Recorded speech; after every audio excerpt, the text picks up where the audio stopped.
Are you wondering who uses NLP techniques? Well, we're going to answer that question, so stay tuned.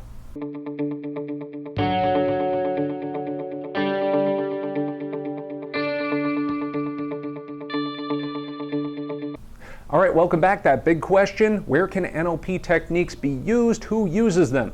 And let's step back for a second and think about what neuro-linguistic programming is. It's the study of the structure of subjective experience and also a communication model. So let me ask you a question there that would preempt everything else I'm going to say here. Where do you think human beings could communicate better? Well, I can think of a lot of different applications for that, especially with the world today.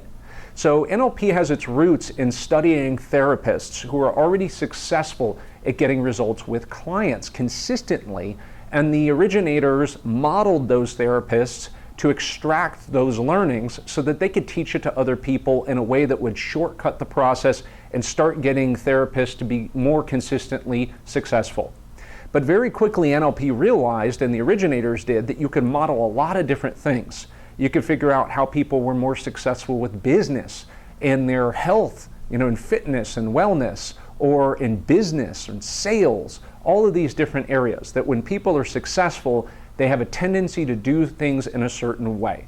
They speak to themselves a certain way, they have beliefs and values and so forth, which enable them to output the behaviors that they're doing. And of course, they have actual strategies on how to communicate to other people in order to achieve those outcomes. So as you can imagine, there's a lot of different places where you can do this. And in particular, let's talk about a few of these. Number one, in the therapeutic process. NLP is not therapy.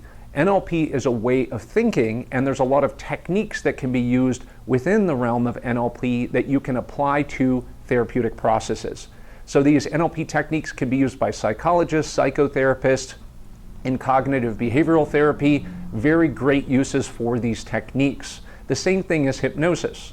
If we look at sales and business, businesses need to communicate the value of what it is that they are offering, whether that's their products and services, to the market that is looking at those products and services.